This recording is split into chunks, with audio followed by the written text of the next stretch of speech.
Hi, I'm Brent Stafford, and this is RegWatch by RegulatorWatch.com. During an extraordinary online event last week, decision makers at Health Canada, responsible for regulating nicotine vaping products, delivered a presentation to explain how vaping regulations are decided, drafted, and developed. The webinar, organized by the vaping advocacy rights group Rights for Vapers, sought to provide perspective and insight into Health Canada's proposed national flavour ban. Now, joining us today for a special episode of RegWatch and for reaction to the event are hosts of that webinar, at least the hosts on the vaping side, Maria Papaioannoy-Duic from Rights for Vapers and Christina Xydous from Quebec-based rights group CDVQ. Thanks for coming back on the show. Thank you. So, Christina, first off, top line, what did you think of the webinar? Well, like I said during the webinar, at the end of the webinar, it was clearly a very frustrating process for a lot of people to listen to because they essentially just repeated every argument that was in the original Canada Gazette publication. So there was no real new info.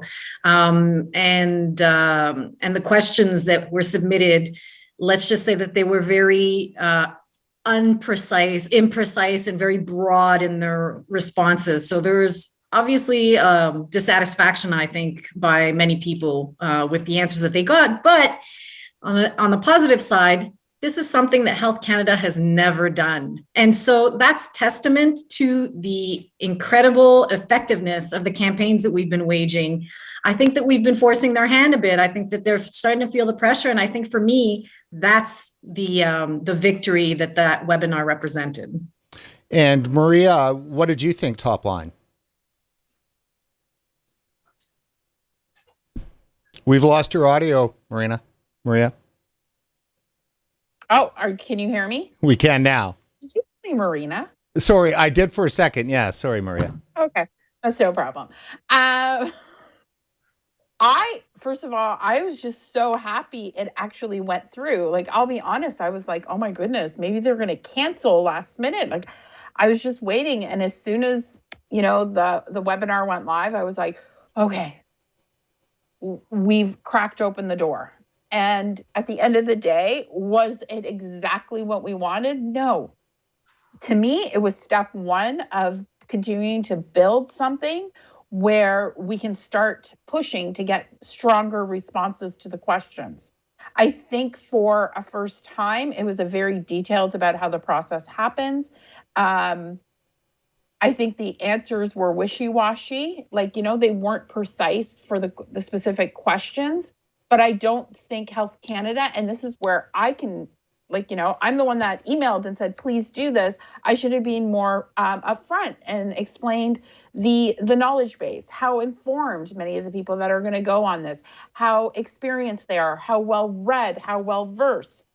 And I think this is just a great, first of all, there's going to be a next one. That's the way I see it. And the next one will be better. And the goal about all this is to have a group of consumers that will be talking with Health Canada like any other drug out there that is regulated, that will give feedback, and their voices will be heard to shape future regulations. Vaping has been solely regulated without the voice of the consumer at any of the, and I hate using the term, the table, but that's what it is.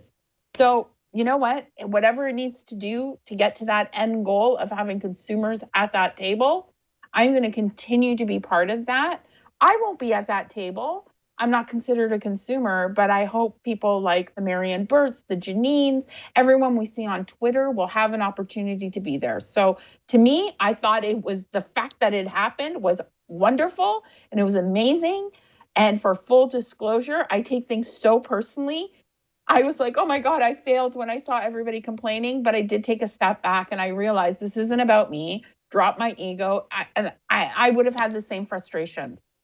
Absolutely. Well, and that's good perspective, I think, for everyone, including yourself. Now, not that I need to remind everybody here, but for any viewers that are watching live or obviously in the taped version that we'll be pushing out there, keep in mind that there's been a lot of regulatory action that's been going on over the last 2 years, but it's really the flavor ban is pretty much, Damocles sword, coming down on the vaping industry in Canada. So let's dive in, because that's really the context of what's going on here.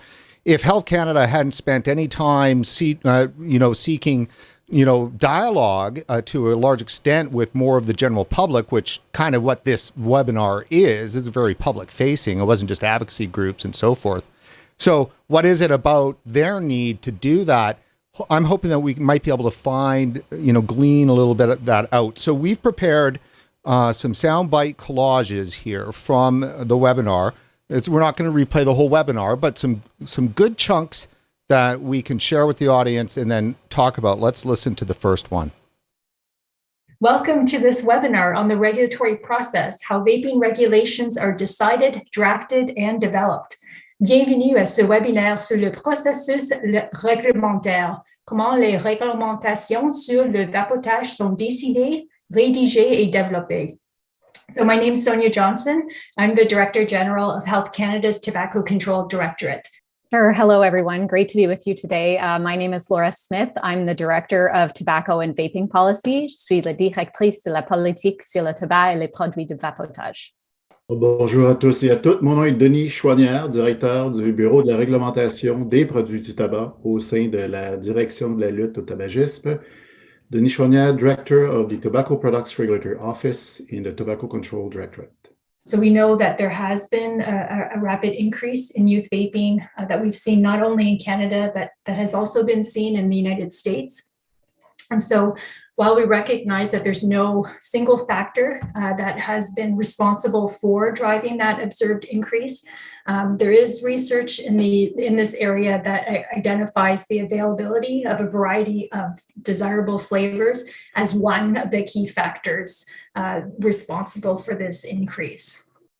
So with the proposed regulations for vaping flavors that we just recently consulted on, it's expected to contribute to making these products less appealing to youth. At the same time, the proposed regulations would still maintain access to some flavor categories like tobacco, mint, and menthol. And the reason for doing this was to have flavors on the market available for adults who smoke and who wish to transition or who have already transitioned to vaping. And we do want to continue efforts to help people who smoke to quit and remain smoke-free. We at Health Canada, we're aiming to take a balanced approach that is really to provide access to adult consumers while also taking necessary steps to limit the appeal of these products to youth. So limit the appeal of the products to youth. One sec, let me get my, there we go. Limit the appeal of these products to youth and strike a balance. Now, strike a balance is exactly what Health Canada was saying 5 years ago. Yeah, that's right. And 5 years ago, flavors were part of the equation. Obviously, I mean, you didn't ask this, Brent, but I'm going to go ahead and do my spiel on this. The clip is, I think we would all agree, vast oversimplification of the reasons why some youth take up vaping, right? What we're doing is we're completely ignoring who these youth are in terms of their risk profiles, the risk factors that they already have. So what we're seeing is that smoking rates among minors, youth have like completely collapsed in the last 5 to 10 years everywhere in Canada. And a large part of that is driven by the availability of vaping. So youth who would have previous to vaping being available on the market have been smokers are now vaping instead.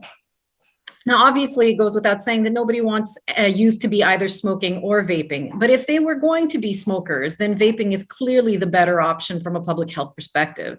And I think that element is completely ignored in Health Canada's presentation. Yeah, Maria, what are your thoughts on that first opening clip? 100%. They did do this. They skimmed the top. They didn't deep dive on anything. I think, to me, I'm going to say this again, it's an opportunity to go back and say we want deeper questions. We want consumers to be part of this process. We want consumers to do a Q&A. I think there's a lot out there, and I think we would just have to dissect it and do it into parts. like to talk about the youth vaping epidemic. That's more of a debate where things, but I do agree that I think they gave the bare minimum 100%. But I'm looking at using that as, we need to look at that as a jumping off point to continue to try and have them engage with us at our level of understanding. So, maybe they spoke to us as if, like this, basic here, but a lot of us up there, we're up there in that call.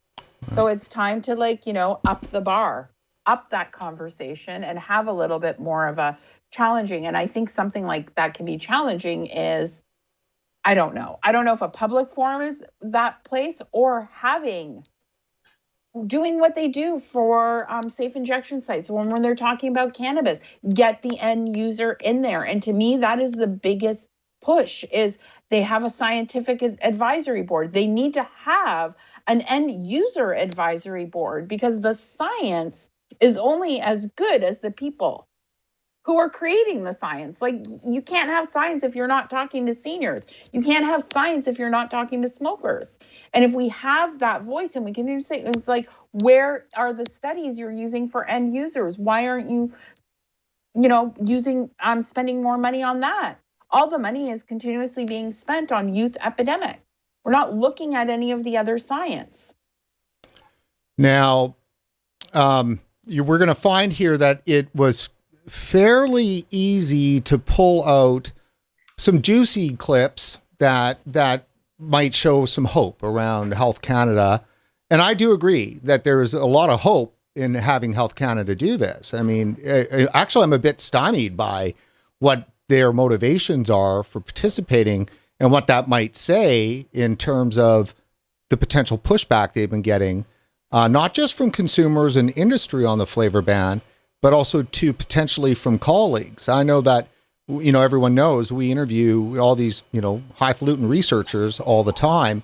And I'm not going to mention who, but several in the last 4 to 6 months, like many, have been commenting, some on air, but a lot of it off, that they don't understand what Health Canada is doing. And they've been reaching out, so there's been international pressure that's been coming down on Health Canada during this time.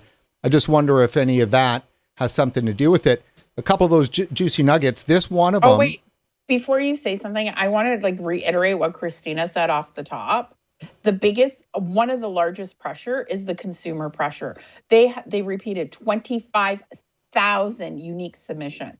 And I've said this before, and I'm going to say it again. That wouldn't have happened. And I don't know if this human being is above me in your feed, but the human being above me, which is Christina, one badass human, she really pushed. She saw all the reasons why none of the submissions were lumped together in the past, and she pushed to create something unique. And that was mentioned as well. So whatever reason this happened, we can't negate or forget the fact that consumers spoke up across this country in large numbers, whether it was, and especially those, the feedback, but we're looking at petitions, we're looking at emails being sent, we're looking at tagging Twitter, sending emails. So let's not forget the consumers that have really stepped up and spoken out. Absolutely. All right. So here's a short clip from Sonia Johnson regarding the impact on people's health with regard to vaping. So I wanted to be very clear here that there have been 0 deaths reported as a result of vaping-related illnesses in Canada. We have seen a small number of issues involving vaping products, but as was mentioned earlier, we're still learning more about how vaping affects health in general, and the potential long-term effects of vaping remain unknown and continue to be assessed.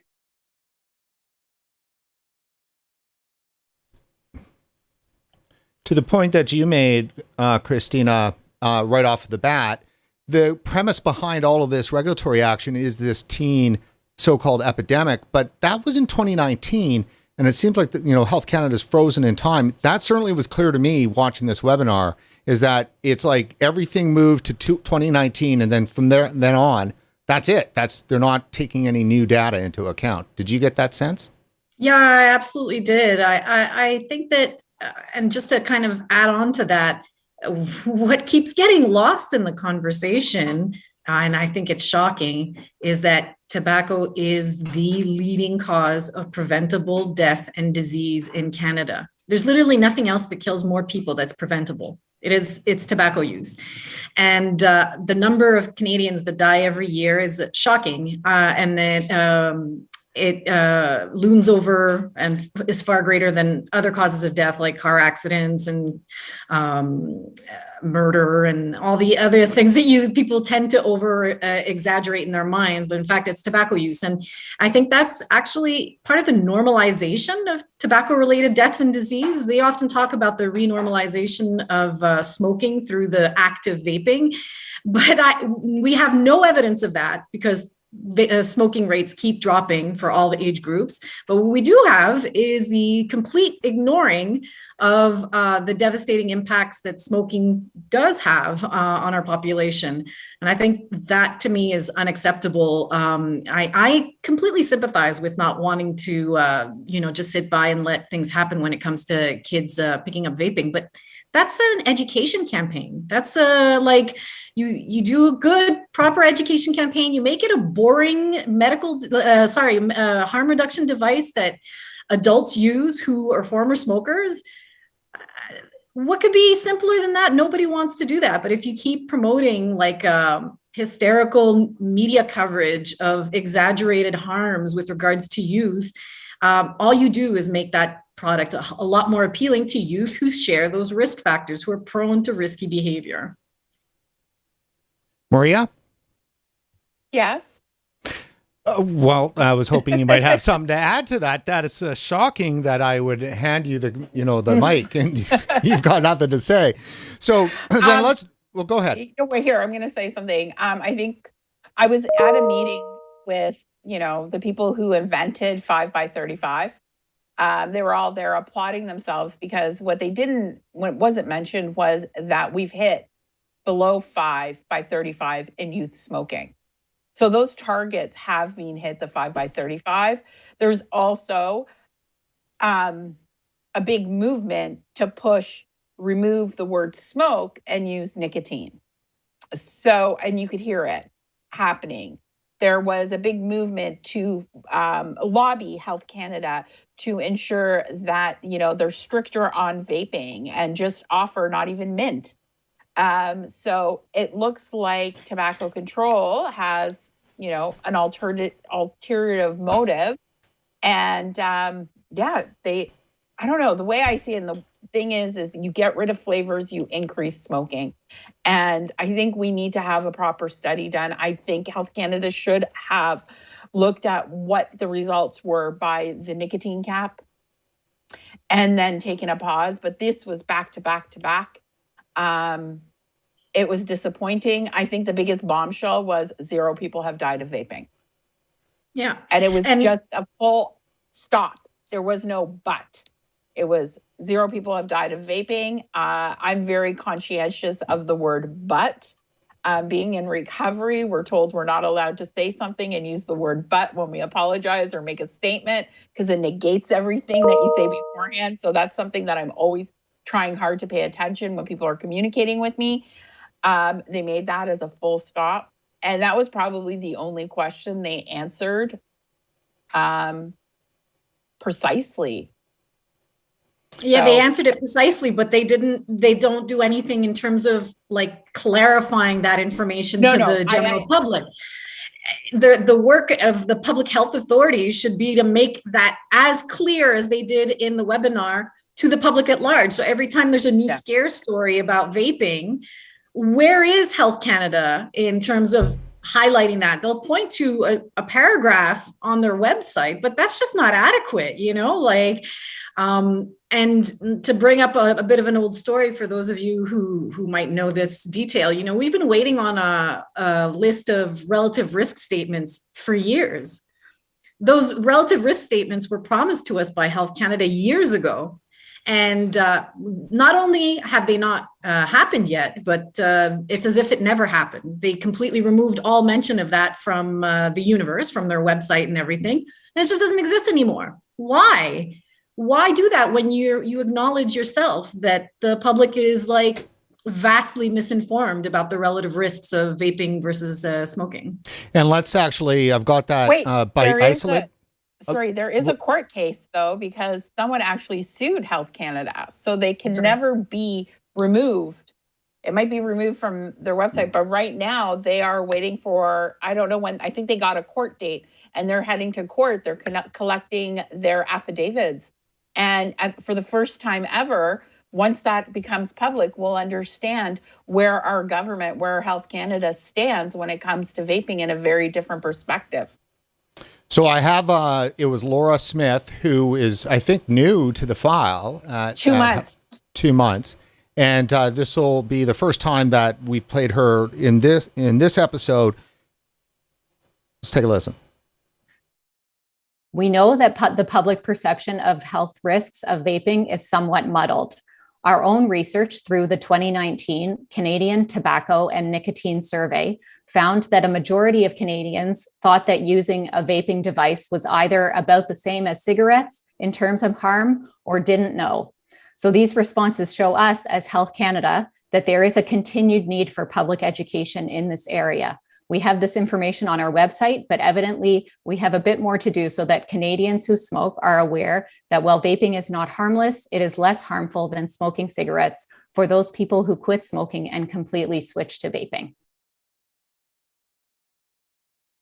I think to the point here is that it's great to say that in this kind of a webinar, but if you aren't saying that over and over and over again to CBC and CTV and the Globe and Mail and the Toronto Star and the media that matters over and over and over again, and every time a so-called vaping-related lung illness popped up, I was really assuming as a Canadian who was utilizing a legal product that, Health Canada would have seen that it was their duty to get out there in front of that and correct those misperceptions then. Yeah, go ahead, Christina. Go ahead, Maria, go ahead. You know what? I still say, and I've written it in every single submission, you need to advertise and force the tobacco companies to put a little doodad in the cigarette package that talks about vaping. I mean, to me, they have an entire market, an entire way to directly advertise or directly communicate the risks of vaping compared to smoking, the relative risk right there, and get that message out. I mean, in 2016 or 2017, they promised during the hearings that they would spend $3.25 million about vaping to adults, and they haven't done that.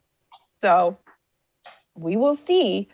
We need to continue to push it. And so these are things that we're learning about where we can continue to have campaigns and continue to remind Health Canada, hey, you need to do better on this. You owned it. You owned it publicly. Now what are you going to do? Because you can't say that you dropped the ball or haven't done a good job without showing that this is how I'm going to fix it.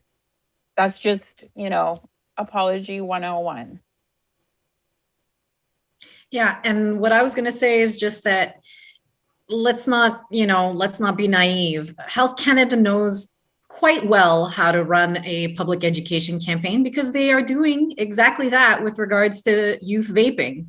They know how to spend that money. They know how to create the visuals, how to push it through social media, how to get it out there. But they're not doing it for vaping, even though they acknowledge in this webinar that it's significantly less harmful than smoking. So these are political choices. It's not about like a degree of incompetence or whatnot. These are political choices. What we're looking at is really a clash of ideologies, right? Harm reduction is accepted in many other public health issues. But sadly, there are groups in Canada who very much oppose harm reduction in when it comes to tobacco use and completely ignore the fact that the very best methods that have been put forward to date have a hard time reaching 5 or 6% efficacy, like success rates for smokers. So they're not really offering options to smokers that are reasonable and that work. Vaping can be twice, if not more, effective than those options.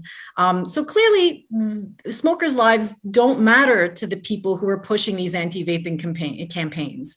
They have a very prohibitionist point of view, and it's like quit or die, as we say, and that's all there is to it. And unfortunately, those people have a lot of influence when it comes to Health Canada.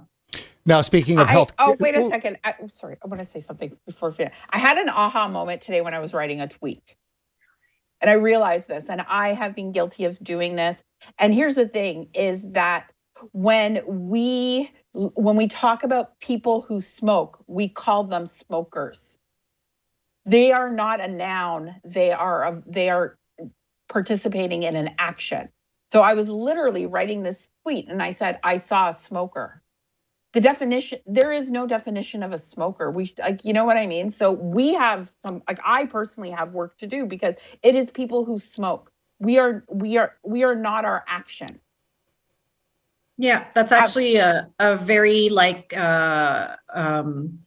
that's a perspective that's very much promoted by harm reduction activists. It's not drug users, it's people who use drugs. It's not. Yeah, because we shouldn't be defined by an addiction. But I've made a conscious, starting today, because it was so weird. I'm writing this tweet and I'm like, no, I am not going to call someone a smoker. No, it is someone who smokes, someone who's addicted to nicotine, someone who is doing this. Those are the words that I think I am personally going to make a better conscientious effort. And hopefully anybody that's reading this, don't refer to yourself as a former smoker, because I do that I've done that all the time. Let's refer to us as I used to smoke. Let's keep it as a verb and forget this whole noun and definition of who we are, because you know what? We are all people who took a risk and took autonomy over our own decisions, albeit that we've had every single obstacle thrown our way by the public health unit, the unit that has been begging us to stop smoking, giving us all these choices. And all these people that are saying for decades they've worked so hard to try and get people not to smoke. What I realized, no, you know what? We did it. We should be proud. And we need to continue to push on so we can all collectively work hard to give more people the choice and give more people access to information. And that should be coming out of Health Canada. And these are the things we need to start holding them accountable. I mean, their list is like an arm's length long, but we can only chip away at it one day at a time, one step at a time, right? Internally in Health Canada, do you think that they're anti-vaping or pro-vaping? Because I think there might be, a struggle going on in Health Canada to some extent. Certainly, it seemed that they were a bit more pro-vaping back in 2016 and 17 and 18 than they are now. I don't know if this is connected to this next clip I'm going to show, but we have Denis Chouinard next from Health Canada to share. And one of the key aspects of this webinar was really talking about the process. And I think that's important. I want us to make sure we stay on that, because there is this process that's steamrolling down the tracks. And it feels like it's getting too late. And so we're going to get a little bit out of Denis here. If you look at the first principle here, it aims to protect and advance the public interest and support good government. In this aspect, protecting the health and safety of Canadians is obviously an area that Cabinet wants to move forward with. So regulations made under the Tobacco and Vaping Products Act would fall here under this area of protecting the health. Second point is the regulatory process is modern, open, and transparent. Now, insist here on open and transparent.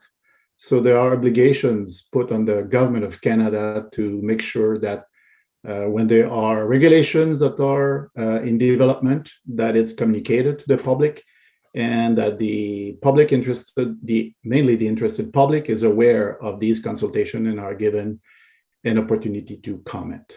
Third one is that there's an expectation that regulatory proposals are based on evidence. That includes also a robust analysis of costs and benefits, and if applicable, assessment of risks. Finally, another point here that the cabinet has to weigh is also whether regulations will support a fair and competitive economy, and for example here, promoting economic growth, entrepreneurship, and innovation for the benefit of Canadians. So there are many steps that bureaucrats must go through when developing regulations. And we've grouped them here just to facilitate discussions in 4 areas. So first area that we'll be seeing in a few seconds on its own slide is about determining the role or the need for regulations. Once you've done this to help cabinet, there's a requirement to develop a regulatory impact analysis statement. And then there's another major step is a step of drafting regulations and getting Treasury Board approval. And then the last steps include publication in Canada Gazette Part 1, followed by consultation. And then if Cabinet decides so, there's a final approval of the regulations. Parliament has decided that there are some provisions for which regulations can be made to support the legislation. The fact that there are such provisions in the legislation doesn't mean that the government needs to develop regulations in this area. What's key here is you have to identify an issue that warrants intervention, regulatory intervention.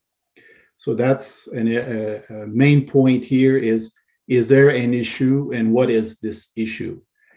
And if you've identified this issue, then an analysis you need to do is it the right issue for regulation? So in the case of the flavoring regulatory proposal, there was an issue that was identified in 2008, further identified in 2019, basically based on the publication from the literature, also surveys where we got information about youth vaping, an increase, dramatic youth increase in youth vaping. And that was the start for us to identify the issue. Regulatory proposal was also developed because we thought that it was the best tool to be able to intervene. So the best tool to intervene. I'm not certain about that.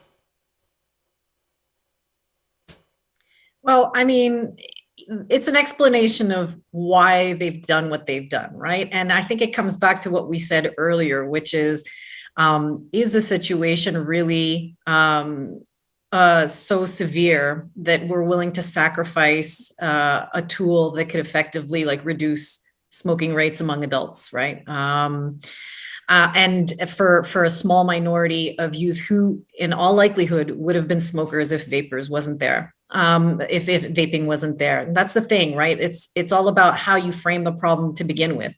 So if you frame the problem as just like one of strict numbers and all these kids are starting to vape and oh my God, we're so scared of that, it would make sense in that sense for somebody to propose regulation like this. But if you look at the broader picture, you look at which youth are vaping, how much they're vaping, because the majority of them are just occasional vapors at a party or something like that. That's not a problem. I mean, it's not good, but it's not a problem. They're not becoming nicotine dependent or addicted. It's regular youth experimentation. It's part of growing up. And then those who are frequent and daily users of vaping, well, they're the ones who share almost exactly the same profile risk as youth who used to smoke. So we're talking about parents who smoke, low income, mental health issues. They partake in other risky behaviors, drinking alcohol, having sex, etc. So these are kids who would have been smokers if vaping wasn't around. It's not the flavors. If anything, the flavors are what's keeping them from becoming smokers. So it's really the height of irony, really, when you think about it, that they're willing to jeopardize that out of a completely flawed, I think, analysis of the situation on the ground. Now, I don't think it was a mistake, but he did say that they first identified this issue, teen use, in 2008. Right. I mean, they've been keeping tabs on it, obviously. Yeah, no doubt. Maria, one of the things that he mentioned was evidence-based. I mean, you know, that if it's evidence-based, then how come the current numbers aren't being used? I mean, I keep coming back to that. I know, and I wish they would answer those questions. Those are big questions. Like, how do you weigh the new evidence? I mean, we all know that, and this is public information, is that when someone did a deep dive into the regulatory analysis, like the regulatory impact analysis statement, we noticed that there were 5 scientists on there that most people believed. How would they say that it's 20% safer than smoking, or 80%?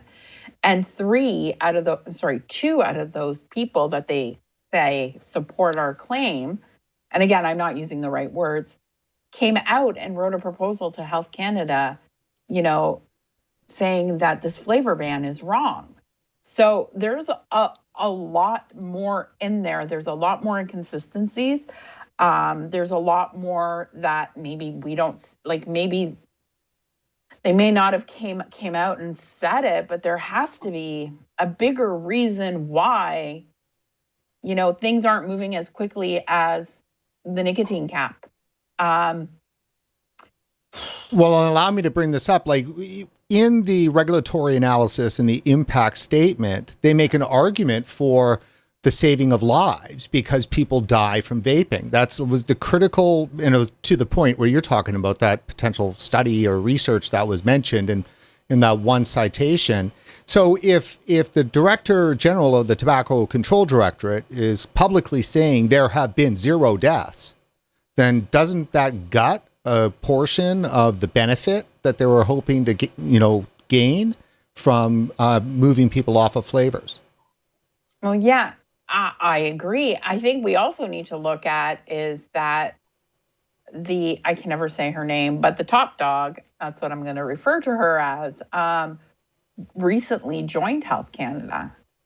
So I don't believe the nicotine cap and the flavor ban came out during, like, within the short period of time that she was there at the realm. That was being done.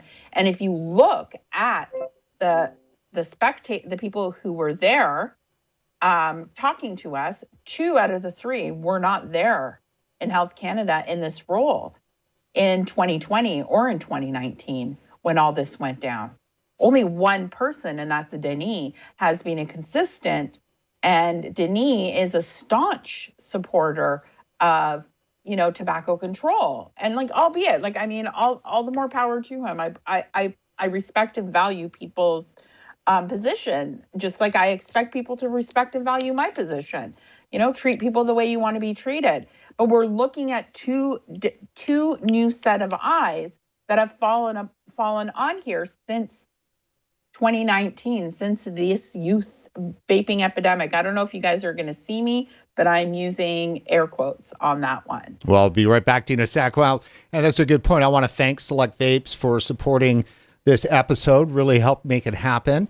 And thank you, Paul, and the people there. All right, so before we get too far, because I've got a couple more questions for you guys, just in terms of the webinar in kind of the underlying issues. But first, before we do that, I've got Denis one more time. And yeah, but I mean, look, the fact of the matter is I really, as you were saying, Maria, and I'll echo that on from my part here, I'm just looking for the clip number. I think it's extremely important and very healthy that Health Canada is coming out and doing these things. And I really appreciate Denis also in his perspective. It's really important to understand the bureaucrat.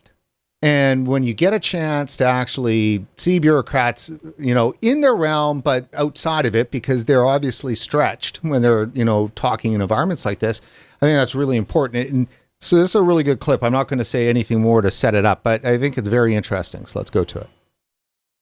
The bureaucrats do not make the decision. We put together the material. We follow the guidance from Treasury Board Secretariat. They will have comments as the proposal is developed. But first, the package has to go to the Minister of Health. So the Minister of Health will decide if this package goes or not to Treasury Board. So the minister, his office will be briefed, will answer every questions that they have. We'll talk about what were the comments received from interested parties. They may ask for further information or changes on the package sometimes. But once the minister signs off on the package, then it's submitted to the Privy Council office. Privy Council office is like the department that supports cabinet and the prime minister. And it's reviewed there before it goes to Treasury Board ministers for approval of the package. How the ministers make their decision is basically looking at the regulatory impact analysis statement, any other briefing material that the Treasury Board Secretariat will have asked. This is why it's very important to have a balanced regulatory impact analysis statement, because on the one hand, in the case of flavor restrictions here, the TB ministers will be interested to know, well, what is the public health problem that needs to be addressed here? They will want also to see what's the evidence that we've put together to support our analysis and the need for regulations. They will want also to see what the consultation has said. So the fact that the department consults, it's not necessarily to decide whether or not the package goes forward or not.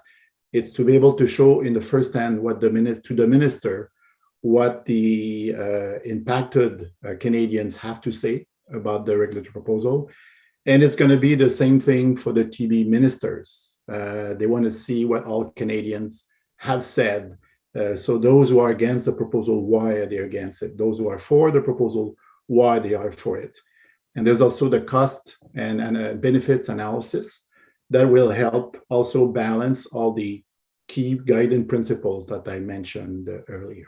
So here are the two last steps if you want, but there are many steps in between 1 and 3 here that you have. So pre-publication took place in June this year, followed by a 75-day consultation. We are currently analyzing those 25,000 comments that we received, most of them from 9 letter writing campaigns,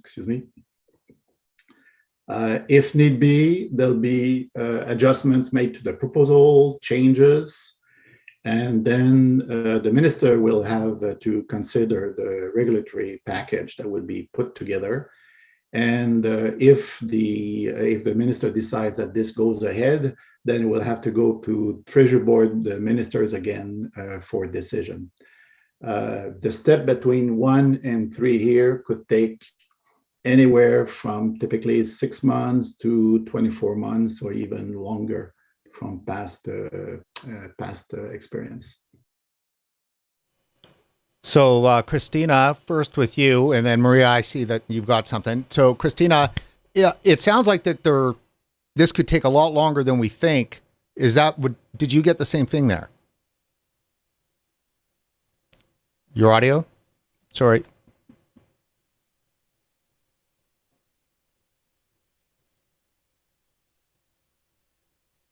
I think you're muted, Christina. Yeah, she might be muted. Uh-oh. Didn't happen here. Look on your Skype. Are you muted? Can you hear me now? Yes, we can hear you now. Okay, because I tried to use a headset, but it wasn't working. Sorry. That's okay. Apologies. Yeah, I definitely have that impression. I think that, again, I think that's the outcome of our campaign. I mean, 25,000 submissions from consumers all saying that they're against it. It's going to raise some eyebrows. I'm not entirely sure that that's the usual par for course when it comes to these types of public consultations. I'm relatively certain that's pretty high. So I'm thinking it's had the impact, and they're probably doing a bit of a rethink at this point. At least that's what I hope. Of course, we don't know. Anything is a guess at this point, but that's my impression. Maria? My impression is exactly the same. However, I saw Easter eggs. I saw Easter eggs dropped in for all of us right across this presentation. This one was a key. He stressed the Minister of Health. He kept stressing the regulatory impact analysis statement. We have enough data to be able to do this. There is nothing stopping any single consumer from writing to the Minister of Health, either Caroline Bennett or Jean, is it Duclos?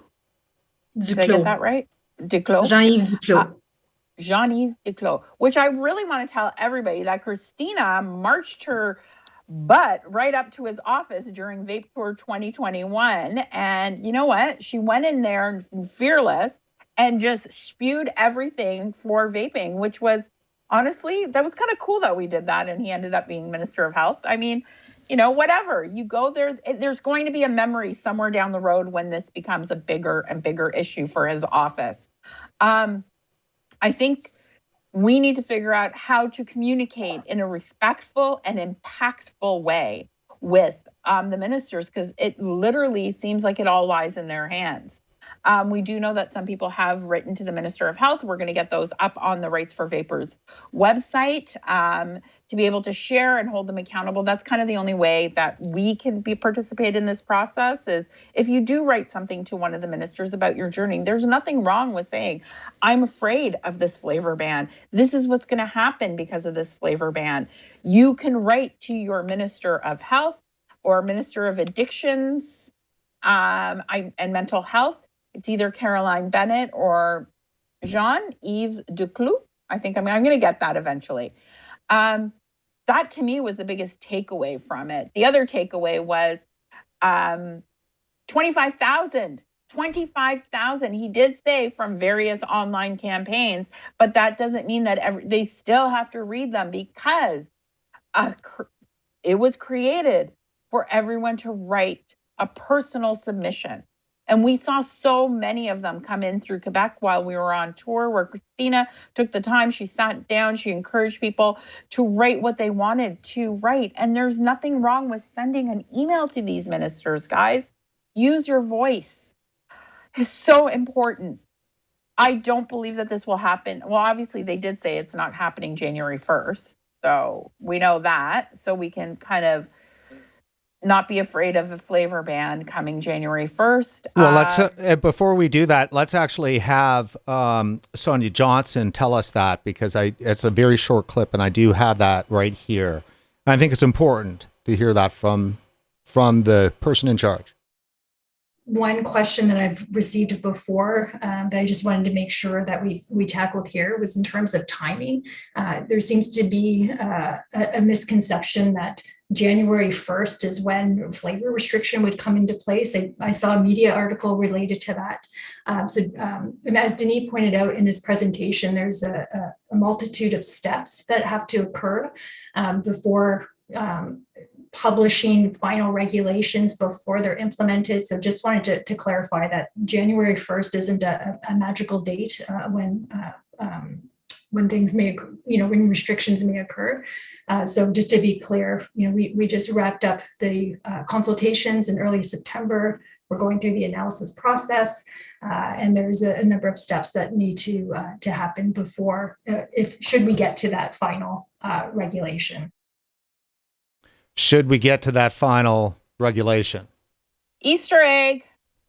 Guys, I'm sorry. I'm looking at all this. I'm not looking at, they didn't answer the question perfectly. Well, they high level answered the question.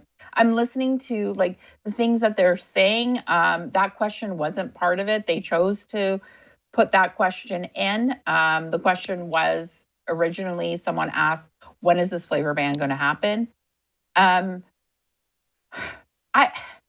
We have come this far as consumers, as people who smoked, people who might go back to smoking, people who have an addiction to nicotine. We've come this far with vaping and pushing back every step of the way by using our voice, by telling our stories, and by literally pushing back. And there's nothing that should stop us. We have a new government. We obviously have a new group at Health Canada. I do believe, you asked that question, I do believe it's a mix of people at Health Canada, people who see harm reduction and see tobacco harm reduction, and another group of people who don't see this as a suitable form of harm reduction. And what we need to do is we need to pile up that evidence for those team members that are, vaping, like see the value of vaping. We need to continue to have those conversations. We need to continue to send those emails. We need to continue to, sign the petitions. I'm over 300 people registered. And I'll be honest, because we did it through Eventbrite only because we didn't have access to the link. And as a heads up, I'm going to apologize to everybody. Eventbrite sent out emails whenever they felt like it. They didn't listen to the instructions. So I apologize if people got Eventbrite emails afterwards. But we had over 100, I think it was 175 at one point, Christina. Do you remember how many people were on that call? Like about 175 people from all walks of life. We had consumers on there. We had lobbyists on there. It was a big deal.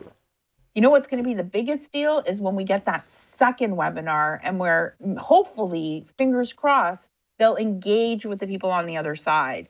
And at the end of it, the long road down there, that we have a standing committee of end users of electronic cigarette talking with Health Canada and having an impactful conversation with them and having an impact on future regulations.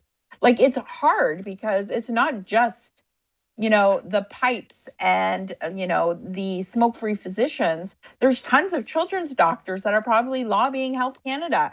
There's more people than just what we see as our enemies online. And I'm using enemies because technically all they want is a smoke-free world. And I wish they would understand that too, because that's all we all want. We all want a world that's smoke-free. The only difference is that we believe in getting there in a different path. And vaping is our path. And these other people who want a smoke-free world, they don't believe in vaping. They'd rather quit our way or die. And it's quite evident. Well, and I'm going to throw my hat in on recreational nicotine user. Don't call me an addict. I'm not a smoker anymore. I'm I use nicotine. Right? So makes me happy. I enjoy it. It's pleasurable, certainly with the flavors that I like. And trust me, I mean, we don't talk about the actual vaping, much on this show, but let me just add my 2 cents to getting vape mouth, right? Where if I didn't have flavors to go to, I mean, sometimes I just get so sick of a flavor and it's just inexplicable why that's the case. Might be something I've been vaping for 2 years and then all of a sudden I just hate it. And then I'll go through 2-3 weeks of being frustrated, finding a new flavor that really works for me as I'm switching around. I mean, I just, when it comes time to, here's your ugly green goop flavor, and take it, I feel like I'm in communist Russia. Well, yeah, I mean, kind of going on from what you just said, Brent, that's definitely something that's an important point to raise. And also with regards to in my personal case, I cannot stand the tobacco flavors in vaping. I find them revolting. And mint menthol is too much for my lungs. It makes me cough, makes me feel short of breath. So what am I going to do if it should a flavor ban be passed? I was a smoker for 25 years, I come from a family of smokers. It's entirely within the realm of possibility that I might return to cigarettes, because I do enjoy my nicotine, and for a variety of reasons, I am unable to sever myself from the nicotine. So I find it that type of approach of just a blanket ban is just so incredibly Orwellian, and really flies in the face of a lot of the evidence out there. I mean, we could talk about the study out of San Francisco that showed that the likelihood of smoking more than doubled among youth following the banning of flavors there. We can talk about Nova Scotia and the big spike in smoking there. So it's really it's going to be a disastrous policy should it ever be passed. Now that is true. And mindful, I've got 2 more clips that I want to play. And when I mean mindful that, it's not that I purposefully pulled these clips out in order to make Health Canada look appealing in terms of their position, like that somehow soften up their position or anything like that. But as Maria said, I mean, and I said it at the start, there are some good nuggets of stuff in there. And it's not like that there was dastardly stuff. So it's kind of strange the way that worked out. However, though, the last two clips, one is good, one is bad. Let me leave it at that. So let's start with the bad. This is not a very good clip. One other point that I wanted to raise here as well was just to clarify, in case it's not widely known, is that even if the government were to move forward with proposing restrictions or putting in place restrictions with regards to flavors, this would not apply to vaping products that are submitted under the Food and Drugs Act for a therapeutic use. So, for example, submitted for a cessation aid. So I just wanted to highlight that that is an alternative avenue for getting flavored vaping products to adults who want to use them to help stop smoking. All right. Which one of you wants to take that on? I'll take this on because this is my nightmare. If you look at proposals that Smoke-Free Physicians has put in and some other people, they are pushing for vaping to be removed from TVPA and become a non-consumer product. Vaping has always been available as a pharmaceutical product. There is a reason why organizations right now are now all of a sudden saying it should only be. There's always been that choice. Why has no one actually put one in a pharmacy? I have no problem if they're available at a convenience store, at a vape shop, and at a pharmacy. I say them, it's all about access, but you cannot remove the freedom that a Canadian has to be able to get that sense of community or that sense of familiarity where they're already getting their product, adding a pharmaceutical line to it. It's in addition, can only strengthen the image of vaping. And I do believe that the pharmaceutical industry is pushing for this product to be removed from TVPA, become a pharma product only, because they do see the value of vaping. No matter what you want to say, everybody still sees it, but they want to control it. And I've said this so many times. Try getting drugs right now from a pharmacy.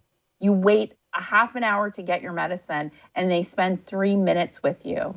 Remember that first time you walked into a vape shop and how long the vape shop owner spent with you.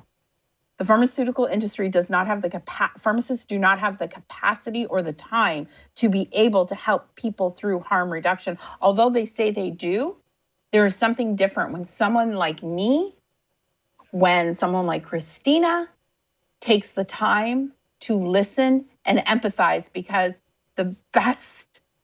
we've been there. We don't even have to try and put ourselves in someone else's shoes. We were in those shoes. Those are our shoes. So, you know what? Bullshit. Go ahead, go make your vape at the pharmacy. But what they're trying to do is make it quit our way or die. We will control everything.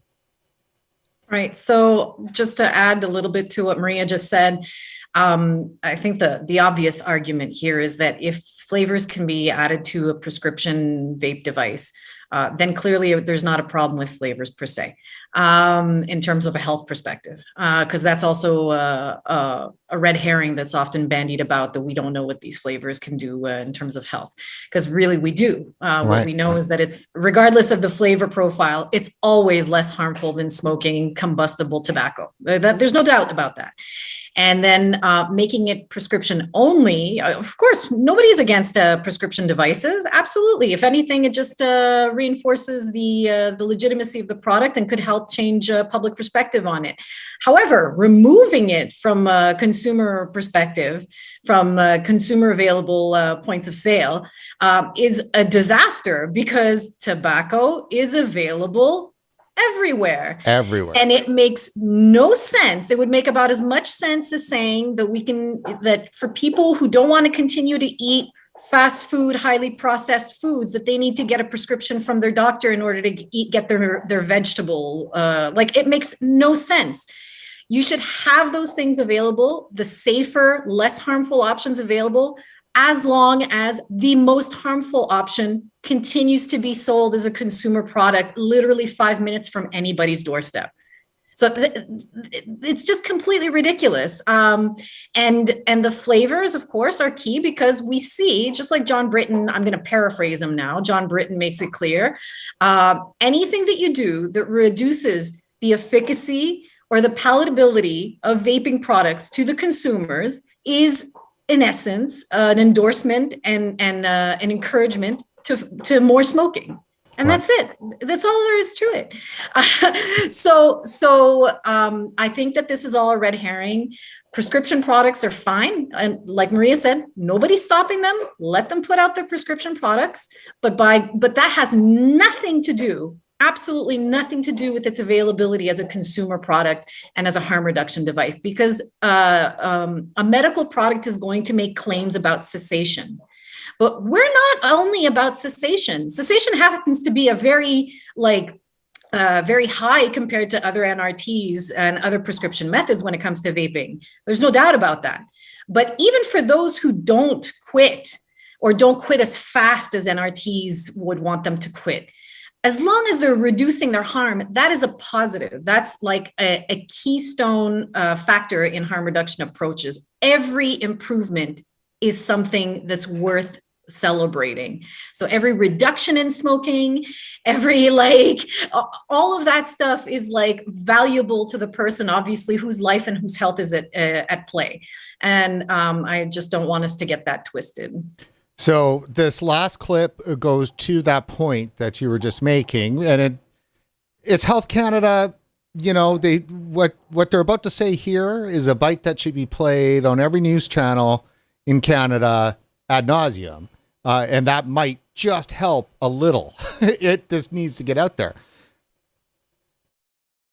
We all know that tobacco products are harmful, and that smoking is the leading preventable cause of premature death and disease in Canada.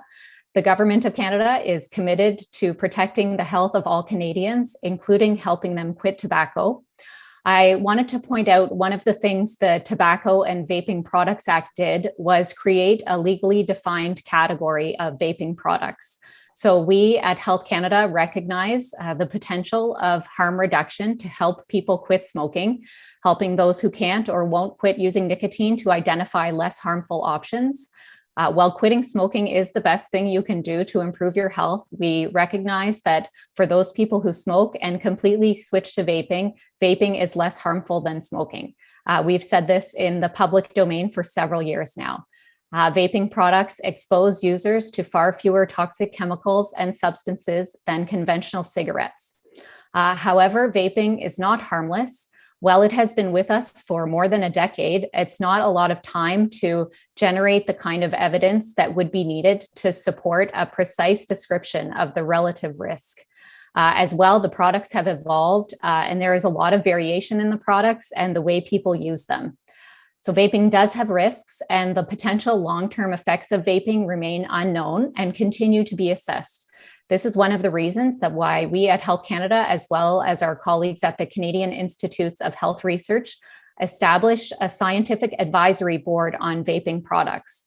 So this board is made up of experts in various disciplines who can speak to the scientific literature on the potential health benefits and harms of vaping products, and then provide recommendations to us here at the department. So there you go. That's our last thing. So let me just get a couple of points in. I'll hand it to Maria. We'll go to Christina and we'll wrap this up for the viewers. So here's the deal, right? They created a legal category for vaping products. So vaping products are legal, but meanwhile, the hysteria around vaping is one that is, if it's an illegal product, it's not. It's legal. And Health Canada pretty much made it legal. Sure. The politicians are in charge, but the bureaucrats are the experts. And so, the bureaucrats can't just hand this off to the politicians and go, oh, we're just provide the information and put the stuff in front of them and they make the decisions. Yeah, but you're the experts. And we all know how strongly experts are listened to in today's world. So if it's legal, then Health Canada must take some responsibility for putting its stamp of approval on it. That means that we do know something about how risky it is. Otherwise, they created gross incompetence and misconduct by legalizing a risky product. So that's what I'm going to throw out there. Well, okay, if I could go first on that one, Brent, what you said is actually really, really key with regards to the experts and the sway that they have. Like, let's not forget that the risk, the RIAS, I forget what it stands for, it has among many of the questionable information in it, what Maria mentioned earlier, a claim of vaping being supposedly 20% of the harm of smoking, right? So 80% less harmful, where most health authorities peg it at most 5%. So, when you're looking at that, you're saying, well, of course, a politician, they don't have that information. They're going to rely on the people that give them this information, who are experts. So you have to start questioning, how did they come up with this 20% by people who themselves have said that we never said anything like that. There's no basis. There's no scientific basis for claiming a 20% harm as compared to smoking. This is how they get the politicians to agree, because if they're in charge of providing them with their expert assessment, and the assessment is just not borne out by the science, you can't really blame. I mean, we can blame the politicians for a lot, but you can't really blame them for that, so. Totally. No, it's an excellent point. And Maria, to you on that, and I want you to also comment and just double down on the scientific advisory and the review that's coming up. Okay. So completely agree with what Christina said. So I'm not going to repeat what she said. She said it well. And Scientific Advisory Board, I think it was just announced that they added someone new to that Scientific Advisory Board, Mike Pesco, if I'm not mistaken, who is on the other side of vaping, which is very interesting that they added him to the Scientific Advisory Board. We just had him on RegWatch 2 weeks ago. Yeah, so there are some changes happening to that board where I'm hoping there will be more balance, between the two sides. What was the second part of the question? Sorry, and the review that's coming up. So so that's huge. We're looking 2022 is 3 years. There has to be a review, and I believe that we should be seeing stuff happening about that review in the next couple of weeks, hopefully before the end of the year, if not probably in the new year. I do know that there is a push to reopen this at HESA. There's a petition coming out before the holidays. So it's going to be 60 days. Again, we need to get this reviewed. And in the heart of my heart is that how can they create such a drastic regulation that doesn't sit well with almost all Canadians who use vaping products? How are they going to dump a regulation that would just destroy the path and the journey and the success that over 1 million Canadians have had, while then saying, oh, we're going to review it? No, you need to pause on this regulation. Let's put it to the wayside, just like we did with the relative risk statements. If we pause the CG1 for flavors and never get to CG2, I promise you, Health Canada, I will never complain and ask where CG2 is for relative risk. We'll just say they're together in their own little home, and we're going to wait for that review, and we're going to do something about it. Also, I just really need to say this. There's a guy on YouTube, Yukon Striker. If you are the consumer from the Yukon that always submits on every single submission, every single petition, every single thing that we do for advocacy in Canada as rights for vapers, thank you. You are so far away, but can I tell you, you are so close, and you are part of the biggest community, and your voice matters just as much as, and if not more, than the millions of people in the southern part of this country. Because I tell you, I have a smile on my face when I see Yukon pop up on one of those maps. and also when Nunavut comes up. So I'm not sure who you are, if that's you, Yukon Striker. I'm just assuming. I'm making assumptions. Might not be a good assumption, but yeah. Well, there you go. Well, thank you very much for coming on the show today. Oh, you're welcome. I appreciate you. having me. Thanks, And Christine. Me and Christina haven't spent a lot of time, except we spent like 2 friggin' weeks in a hot RV in the middle of the hottest summer. It was not a hot girl summer. It was a hot vape summer. And that is the typical way that this happens with Maria. I'm about to wrap, and then we ended up into like some weird beach bikini story about summer and heat. Yeah, Awesome. All right. Well, thanks. Thank you so much. I'm trying to not say ladies because that's going to get me in trouble. And I can't say guys because, there's nothing a guy can use to refer to more than one woman at the time. Like there's no group word. If you can find out a way that I could thank you both without just making it awkward. Ask Like to thank Christina, my guests. she's better at that. Oh, well, thank you, guests, for joining us today. Oh, God. Yes. All right. Either way. Yeah. I mean, as long as you don't say thank you, boss babes. Like, I'm good. All right. Well, on that note, thank you very much. And thank you for joining us. This has been RegWatch. If you get a chance before you head off, please find us on support.regulatorwatch.com. We can definitely use a little bit of help. If not, that's fine too as well. Have a good one.